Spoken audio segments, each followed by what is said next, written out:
I was having coffee recently with a contact in D.C., a career civil servant who has quietly worked through 3 different presidencies. Usually, he's the most steady, unshakable guy I know, totally focused on the dry nuances of regulatory code. But this time, the dynamic was completely different. He wasn't bored, he was rattled. He kept glancing at his phone, scrolling through a policy document about something called Schedule F. He looked up and said, with genuine concern, that it felt like his 20 years of technical expertise were suddenly about to matter less than his political allegiance. He told me, it feels like they don't want experts anymore. They want believers. That specific word, believers, hit me hard. It wasn't just a complaint about modern workplace politics. It was a ghostly echo of 1947. It immediately conjured the image of a federal employee trembling before a loyalty review board, terrified that a misunderstood conversation or a wrong association could instantly end their livelihood. We tend to think of the McCarthy era as ancient history, grainy, black and white footage of men shouting in Senate hearings. But when you look at the blueprints for 2025, you realize the script hasn't been thrown away. It's just been digitized. The mechanism of control using fear to ensure total loyalty is back. And today, we're going to connect those dots to see exactly what happens when a government decides to purge the skeptics. Okay, so let's unpack this. We are diving into that period right after World War II, but this whole story of suspicion really starts with the global environment, right? What was going on in the world that just set the perfect stage for this kind of fear to take root? Well, to really get the intensity of the domestic situation, you have to appreciate just the profound sense of geopolitical vertigo the U.S. was experiencing. I mean, between 1945 and 1950... Vertigo, that's a good word for it. It really was. The alliances from the war were collapsing, and at the same time, you had the Soviet Union just rapidly consolidating power. The Cold War wasn't some, abstract theory. It was real. It was tangible. You had Soviet influence expanding, cementing communist control all across Eastern Europe, and that created this very real, very physical boundary, the Iron Curtain, that absolutely terrified policymakers in the West. And that huge structural change in Europe was one thing, but then there were these sudden shocks, things that really destabilized the American public's mindset and gave the fear a kind of immediate justification. That's exactly right. The general climate was already tense, but 3 specific events really served as catalysts for the internal panic. First, you have the absolute shock of the Soviet Union testing an atomic bomb. That was August 1949. Which no one saw coming, right? I mean, not that quickly. Not at all. Western intelligence thought Moscow was years away from that kind of capability. So the sudden realization that the Soviets had the bomb, it immediately created this panic about espionage, internal sabotage. People weren't asking how they did it scientifically. No, they were pointing fingers. They were pointing them inward, totally convinced that a spy must have just handed over the secrets. And at the same time, the political map just kept changing in ways that were, well, not good for American interests. Precisely. Just 2 months after the Soviet bomb, in October of 49, you get the communist victory in the Chinese Civil War. The People's Republic of China is established. The loss of China. That's what it was called, the loss of China. And for many Americans, this was a second massive blow. And critics immediately blamed the State Department, the very institution that's supposed to handle diplomacy. So they're accusing it of being infiltrated. Exactly. The narrative was that it was filled with officials who either deliberately sabotaged the nationalists or were just, soft on communism. That became the first major target for the storm that was coming. And then you have actual war, kinetic warfare breaking out in 1950. That was the final, undeniable jolt. The Korean War starts in June 1950. All of a sudden, you have American soldiers fighting and dying against communist forces. And that meant the ideological threat wasn't abstract anymore. It's very real. It's on the home front. It drove home this narrative that the enemy was both external and already inside the gates. So, okay, we have this intense compounding external pressure, which creates an immediate justification for paranoia inside the country. But, this suspicion wasn't just invented in 1947. This was the second Red Scare. That implies there was a first one. The groundwork was already there. That's a crucial distinction. We tend to focus so much on McCarthy, but he really just stepped into a prepared environment. There was a strong anti-communist feeling going all the way back to the first Red Scare, right after World War I. And that was often tied up with other things, wasn't it? Like anti-labor movements. Oh, absolutely. It was often intertwined with anti-labor actions, anti-immigrant sentiments. It targeted groups like anarchists and socialists. And politically, there was this This established suspicion aimed at the federal government itself, even before the Cold War really heated up. Definitely. The conservative wing of politics had been weary of the big government programs from FDR's New Deal for years. They looked at these large federal agencies, designed to manage the economy and social welfare with a lot of skepticism. They saw them as socialistic. Or at least highly susceptible to infiltration by, subversive elements. The idea that D.C. was just riddled with disloyal, left-leaning bureaucrats was already a pretty common talking point before 1947. And the networks, the groups designed to hunt for these supposed internal threats, they were already in place and active. They were primed and ready to go. You had J. Edgar Hoover's FBI, which had been focused on internal influence for years, building these extensive files on suspected radicals. And beyond that, you had very influential non-governmental networks. Like veterans groups. Veterans groups, business organizations like the U.S. Chamber of Commerce, patriotic societies. They were all highly active in tracking and trying to root out perceived sympathizers in their own communities and workplaces. When the formal loyalty program was launched, these existing networks provided all the necessary infrastructure. They were the informants. Which brings us right to that formal step, moving from this general feeling of suspicion into actual codified government policy. Executive Order 9835. That's the one. Issued by President Truman in March of '47, this order was the critical administrative mechanism. It's what cemented suspicion into policy. How was it presented to the public? Truman presented it as a necessary measure, a way to screen all federal employees. And we're talking about 2.5 million people at the time, for any ties to totalitarian, fascist, communist, or subversive groups.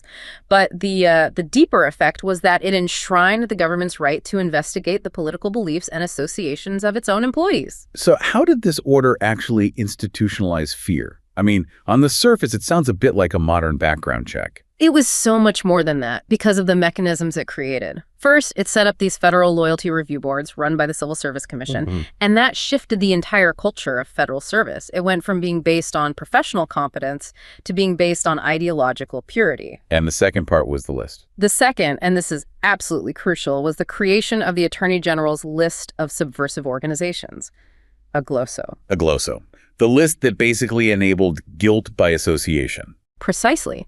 The list was constantly being updated, and eventually it had hundreds of groups on it. And the simple act of being associated with a group on that list, even if it was years ago or you just, went to one meeting, that was considered enough to cast deep suspicion on a federal employee.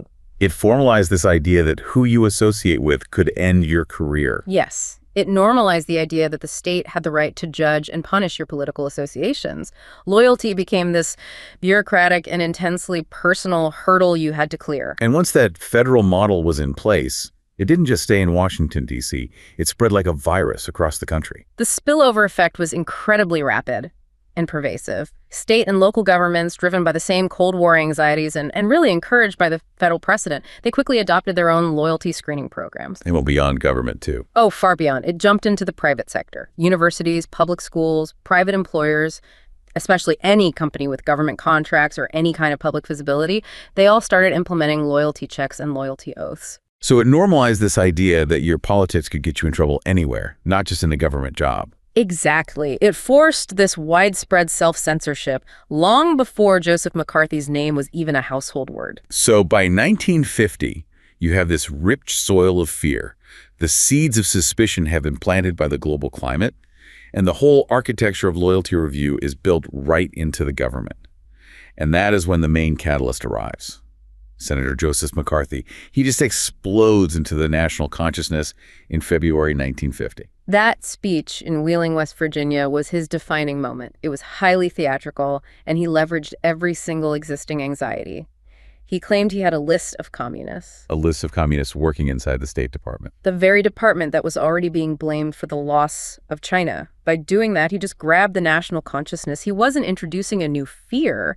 He was giving a name and a specific location to the panic that was already there. And the number of names on that list was, let's say, fluid. That's a polite way of putting it. The actual number changed dramatically. It was 205, then 57, then 81, and it kept changing. And what's critical is that McCarthy never produced a single piece of solid, verifiable evidence to back up any of those numbers. But it didn't matter. It didn't matter at all. His power was in the accusation itself. That was the weapon. He became the political lightning rod because he gave people an easy target, the enemy within, for a population that was just desperate for an explanation for all these geopolitical shocks. But McCarthy didn't invent these tactics of public intimidation. He just amplified them. He was borrowing heavily from a playbook that was already being used very effectively by the House Un-American Activities Committee, HUAC. HUAC was absolutely the blueprint. It had been active since the late 1930s, initially investigating things like Nazi propaganda from the German-American Bund. But by the late 40s, it had pivoted completely to alleged communist infiltration. And it focused on high-profile targets. Very high profile. Hollywood, academia, and of course the government. What was it about HUAC's tactics that made them so devastating? What was the template that McCarthy used? Their methods were designed for maximum public impact and psychological pressure. They held these very intense, very public hearings, often under glaring lights in front of news cameras and reporters. It was pure theater. And witnesses were subjected to this relentless questioning about their personal political beliefs, what books they read, who their friends were. But the most destructive tactic, the one that broke people, was the immense pressure to name names. To inform on your colleagues. To identify colleagues or friends who might have been involved in the Communist Party or related groups. If you cooperated, you were a traitor to your friends. If you refused, it was contempt of Congress, blacklisting, and the end of your career. So HUAC provides the public mechanism of exposure, McCarthy provides the political frenzy. But the actual tools of exclusion went way beyond Congress and into private life through these loyalty oaths and blacklists. Loyalty oaths became incredibly common. It flowed right from that Truman Order precedent, but it spread into every corner of American life. They were required not just in government, but in schools, universities, and increasingly in private sector jobs. Refusing meant you were fired. Immediately. Or you couldn't get a license to practice your profession. It sounds like the oath was less about obedience and more about forcing a public performance of loyalty. That is the essential point. The oath wasn't just a legal document, it was a performative declaration of purity. It forced you to publicly align yourself with the dominant ideology to prove your consciousness was acceptable to the community. It wasn't about catching spies. It was about enforcing conformity and purging any internal skepticism. And even if you managed to avoid a formal oath, you could still be taken down by informal blacklisting. Informal blacklisting was maybe even more insidious because it had no transparency, no due process, just networks of employers terrified of public backlash or government scrutiny, sharing lists of unemployable people. And this was devastating in the creative fields. Especially entertainment, where public image is everything. The pamphlet Red Channels is the definitive example of this non-governmental weaponization of fear. Tell us about Red Channels. How did a privately published booklet end up destroying so many careers? Well, it was published in 1950. It wasn't a government document. It was put out by a few former FBI agents and an anti-communist journal. And what they did was collect public records of alleged associations, things like attending a rally or signing a petition or supporting an organization that was on the edgy LOSO list. And they just published the names. They explicitly named 151 professionals in entertainment and broadcast journalism, calling them red fascists and their sympathizers.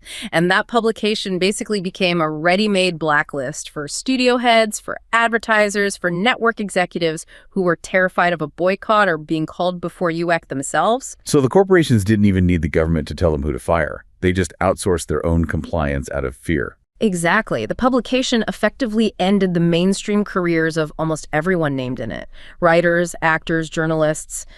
It was immediate, and there was often no chance for a defense. This non-state mechanism was incredibly powerful. Hundreds of professionals were blacklisted across radio, film, and the brand new medium of television. And the ultimate collision of HUAC and Hollywood was, of course, the Hollywood 10. That case really crystallized this whole clash for the public. The First Amendment versus this demand for conformity. Yes, they were called before HUAC in 1947. 10 writers, directors, and producers who just refused to cooperate. They were asked the infamous question, are you now or have you ever been a member of the Communist Party? And they stood on the First Amendment. They did. They argued their political beliefs and associations were private, that they were irrelevant to their work, and that they were beyond the scope of any legitimate congressional inquiry. A right to privacy of political thought. But the consequences were swift. They were charged with contempt of Congress. Most of them got fines and prison time. But the reaction from the industry itself was the real lasting tragedy. All the major film studios got together and issued what's called the Waldorf Statement. What did that say? It formally pledged to fire or suspend without pay any witness who refused to cooperate with HUAC. And that formalized the Hollywood blacklist. It set a chilling precedent for the entire entertainment industry. And that initial list of 10 grew. It swelled into the hundreds. It damaged or completely ended the careers of so many talented people. Many had to start working under fake names or just leave the country entirely to find work. Dalton Trumbo, one of the original 10, he had to write something like 17 movies without getting any credit between 1947 and 1960. He relied on friends to be fronts for his work. It created this whole secret economy, just fueled by paranoia. It did. The refusal of the Hollywood 10, it wasn't just practical, it was deeply philosophical. Before we get into the devastating human costs, let's dig a little deeper into what these loyalty oaths actually represent. Beyond just being a tool for purging people, our sources talk about them as words that bind. They create and enforce the boundaries of a community. They are so much more complex than just bureaucratic paperwork. Oaths are these mixtures of formal presentation and very serious substance. They're public rituals. When you swear an oath, you are publicly signaling that you want to be considered a real member of a community, and crucially, that you're willing to stay within its ideological boundaries. So it's a declaration of a transformed consciousness. Yes, it's a performative act of assimilation, a declaration of a new identity that's rooted entirely in the premises of that community. It's a necessary mechanism for defining who belongs and, by extension, who doesn't. In that sense, they mark the absolute limits of tolerance within a society. Absolutely. Oaths measure your assent to a community's core non-negotiable ideas, and they immediately notify you of the danger of communal reproach if you stray. This ties right back to what some philosophers have called the fundamental contradiction of all social life. Which is what, exactly? It's the inherent tension between our idea of individual freedom and the unavoidable, often coercive requirements of living in a community. We're social creatures. We need acceptance from others, our family, friends, the state, to form our identity and just to function. But that communal life necessarily puts limits on our individual freedom. So if a community has too few limits, it just dissolves. But if it has too many, it becomes a prison. That's the paradox. And oaths are one of the structural ways a community defines those limits. If you pursue tolerance with, single-minded determination, it actually becomes incompatible with the very idea of having a defined community. The oath is the mechanism that says, you are welcome here as long as you agree to this foundational premise. And this tension is all through U.S. history, especially when you look at citizenship itself. This debate between citizenship by consent versus citizenship by dissent. Oh, loyalty oaths have deep roots in American history. They go all the way back to the Puritan settlers in the 17th century. And even during the Revolution, people like George Washington argued for a test act to separate friends from foes. He argued that the consent of the governed implies actual manifested consent. You shouldn't just be born into allegiance, you should have to actively affirm it. But the way we handle citizenship today creates this massive paradox around that idea of affirmation. It's a profound legal and social paradox. If you're born in the U.S., you get your citizenship by descent through the 14th Amendment's birthright clause. You don't have to swear an affirmative oath. I get my citizenship and my right to vote just by default, by being born here. But if you're a naturalized citizen, you have to explicitly renounce your prior loyalties and swear allegiance as a condition for joining. Which reveals a societal preference for expressed loyalty over just inherited status. Exactly.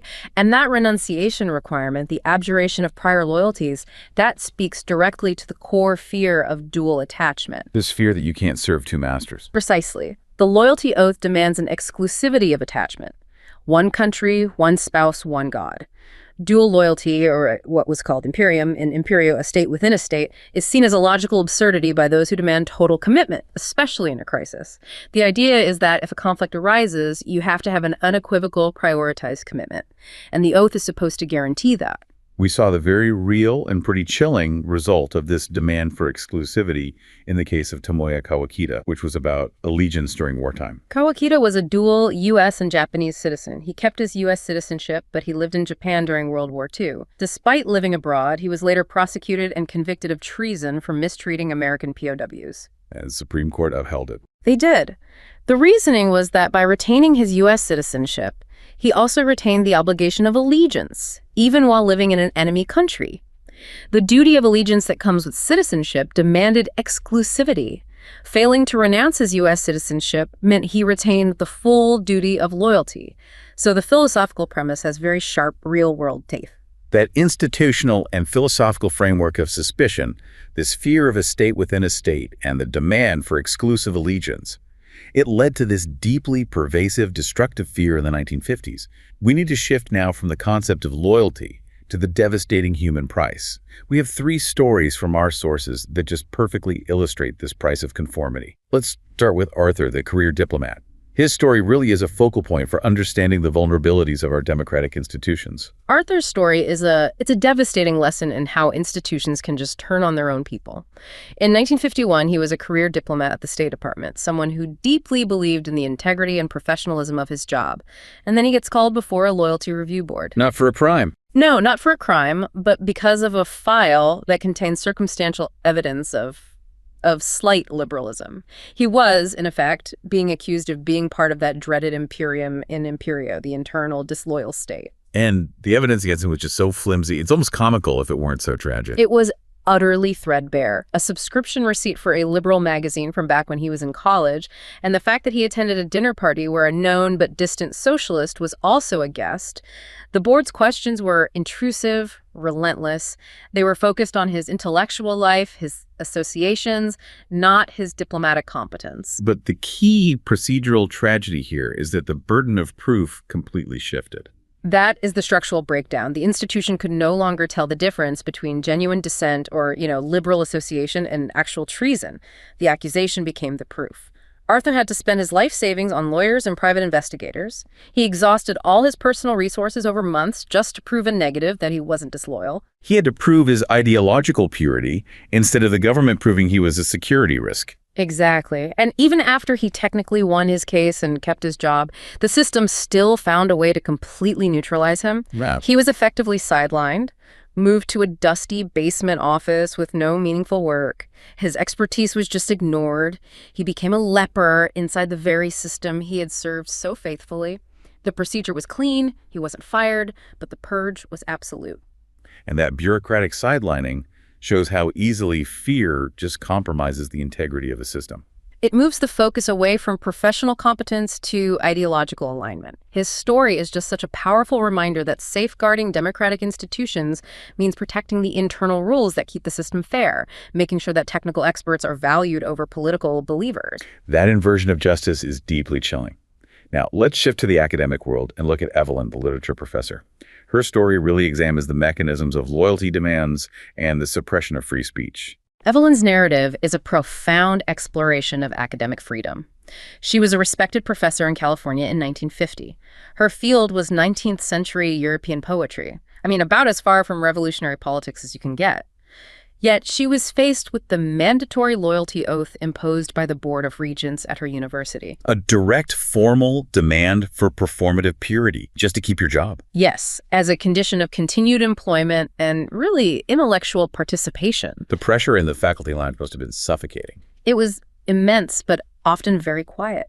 Evelyn watched her colleagues, brilliant economists, historians, scientists, sign that piece of paper, and they signed because of very real financial constraints, their mortgages, their kids' tuition. It was hard to just pick up and move your career in that national climate of suspicion. The choice wasn't really ideological, it was often existential. But Evelyn refused. She saw the oath as a betrayal of the fundamental concept of academic freedom. Her refusal wasn't about being a communist. It was about the principle that academic inquiry has to be free from political coercion. She saw the oath as inherently corrupting, and she wasn't arrested or imprisoned, but she was simply non-retained. Meaning fired. Her tenure was revoked. She was blacklisted from teaching anywhere in the country. Her life's work was just cut off. She ended up having to work as a typist. Her entire intellect was silenced because she wouldn't sign a piece of paper. It's the ultimate tragedy of conformity. When a society demands total, explicit alignment as a condition for participating, it doesn't create genuine loyalty. It creates a culture of hollow compliance. It enforces an echo chamber instead of fostering true, rigorous intellectual discourse, which requires the freedom to explore uncomfortable or even radical ideas. Evelyn's decision really highlights the cost of standing firm, and it reminds us that sometimes the truest act of loyalty to a free society is refusing to sign away your conscience. Our third story, Mrs. Gable, the librarian, takes this political fear out of the big halls of power and the faculty lounges and drops it right into a small Midwestern town around 1953. This one investigates the societal impact of these movements on social cohesion itself. Mrs. Gable's tragedy shows how external political fear trickles down and becomes internalized. It gets weaponized, neighbor against neighbor, and it leads to a profound breakdown of society. She was the local librarian, a community fixture, but the local library board circulated a list of subversive books. It was a vague list, but it included classic American authors like Mark Twain. And her dilemma was just hesitating in the face of this bureaucratic demand. She was told to remove the books, but she hesitated. She knew their educational and cultural value, and that hesitation was her downfall. A neighbor, someone she'd known for 20 years, whose kids she had watched grow up, whispered to the town council that Mrs. Gable might be a sympathizer, or at least ideologically suspect. That sounds like the absolute destruction of the trust that holds a small community together. It is the moment political fear destroys the trust required for social cohesion. The consequences for her were immediate and just heartbreaking. People started crossing the street to avoid her. Her children were ostracized at school. The atmosphere of suspicion, which had been external, became internal and self-sustaining. What happened to her? Mrs. Gable eventually resigned, and the books were quietly removed from the shelves. So the town became safe, but at what cost to its own humanity? The town's social fabric didn't explode. It just dissolved. It replaced neighborliness and trust with a kind of survivalist instinct, where informing on a friend was seen as a patriotic duty. The ultimate victim in eras like this is the community itself, which sacrifices its human connections in a misguided hunt for ideological purity. These stories, Arthur, Evelyn, Mrs. Gable, they remind us that the price of conformity is paid with the integrity of society. These stories make the slow, painful collapse of McCarthy's power all the more important. This atmosphere of fear couldn't last forever, and it was partly thanks to institutional resistance and a shift in public opinion. And that turning point was crucial. While a lot of the traditional press initially just amplified McCarthy's sensational claims, they sold newspapers, critical figures eventually did push back. The cartoonist Erblock was very effective. His drawings exposed McCarthy's bullying. But more importantly, broadcast journalism provided a counter-narrative, most famously Edward R. Murrow on his show See It Now. He challenged McCarthy directly. He did. He used McCarthy's own words and his own methods right back at him. And the televised Arnie McCarthy hearings in 1954 were the political turning point that really changed how the public saw him. Absolutely pivotal. For the first time, millions of Americans saw McCarthy's aggressive, often bullying tactics for themselves firsthand. He was attacking the integrity of the U.S. Army, constantly interrupting witnesses, and that famous moment from Joseph Welch, the Army's chief counsel. Have you no sense of decency, sir? At long last, have you left no sense of decency? That question resonated so profoundly. It was this moment of public moral clarity that really crystallized the shift in public opinion against McCarthy's excesses. And the Senate, which had tolerated him for years, finally took formal action. Yes, after the hearings, in late 1954, the Senate formally condemned and censured McCarthy for his conduct. That formal rebuke, which came directly from his televised overreach and bullying, it effectively stripped him of his power and his influence. He stayed a senator until he died a few years later, but his ability to destroy careers was gone. But the institutions designed to protect civil liberties, specifically the courts, they were slow to react. At first, they actually provided legal support for these government purge mechanisms. They certainly were slow. The Smith Act of 1940, which made it a crime to advocate the violent overthrow of the government, was initially upheld by the Supreme Court. That was in 1951, in the case Dennis v. United States. And that gave the government a powerful legal tool to prosecute Communist Party leaders. It basically confirmed that during a national security crisis, certain freedoms could be curtailed. And Congress kept pushing with its own legislative overreach. Like the highly restrictive McCarran Act, the Internal Security Act of 1950. It was passed over President Truman's veto, and it was sweeping. It created the Subversive Activities Control Board. It required communist groups to register with the Attorney General. It restricted their members' rights. It even allowed for emergency detention camps to be set up. But the judiciary did eventually serve as a necessary, if delayed, check on that power. The shift came later in the decade. You had subsequent court cases that gradually started to limit the government's reach. Yates v. U.S. was particularly important. It narrowed the scope of the Smith Act. The court ruled that it only criminalized advocating action inciting immediate overthrow, not just the abstract teaching or discussion of ideas, no matter how radical they were. So teaching Marxist theory in a university was protected, but actively organizing a violent revolution was not. That's a fundamental distinction. Sure. It is. It meant the government now had to prove the speaker was moving beyond abstract theory into tangible incitement. That made prosecuting people for their ideology much more difficult. And another crucial limit came from Watkins v. U.S., which limited HUAC's power by stressing due process and emphasizing that congressional investigations have to serve a legitimate legislative purpose, not just expose people for the sake of exposure. So the judicial system eventually provided the check, but only after so much damage had already been done. Yeah. What's the lasting legacy of that slow, painful process? Well, McCarthyism became this universally recognized shorthand for character assassination, for suppressing dissent with baseless accusations. And its long-term effects were corrosive. It decimated the American left. It arguably delayed important social reforms like civil rights by linking them to subversive elements. And it entrenched the Cold War mindset for decades. It just fostered this deep political and cultural conformity across society. It's a stark warning about how fragile democratic principles are when they're confronted with systematized fear. That history of institutional vulnerability, of performative loyalty, and the destruction of expertise brings us full circle to today. To that civil servant I spoke with, who was afraid his experience was about to matter less than his political allegiance because of a new set of rules. The mechanisms of control have modernized, but the underlying goal of enforcing loyalty seems tragically familiar. The concept of Schedule F is the key modern mechanism for personnel control that directly mirrors the goal of those old loyalty review boards. Schedule F is a proposed mechanism to reclassify potentially tens of thousands of career civil servants. The ones in policymaking or policy advisory roles. Exactly. It would remove their standard job protections under the Civil Service Act. It would essentially turn them into at-will employees. This is a direct attempt to bypass the civil service system, which was established precisely to protect the government's nonpartisan expertise from political purges. It's an executive attempt to deal with the supposed imperium in the deep state. That is precisely the rhetoric that's used. The goal is to make it easier to remove employees who are deemed insufficiently loyal to an administration's agenda and replace them with loyalists, or, to use that loaded term, believers. Which stifles objective advice. It stifles objective advice, it actively discourages internal dissent if it contradicts the political line, and it fundamentally politicizes the civil service. This directly parallels the historical demand for ideological alignment from the old loyalty oaths. Only now it's a systematic personnel hammer controlled directly by the executive branch. It's capable of a much faster, cleaner purge. And the press is also facing evolved tactics. McCarthy used public hearings and leaks to shame people. Today, the attack seems more multifaceted, using legal and financial levers. The rhetoric is consistent and harsh. Fake news, enemy of the people.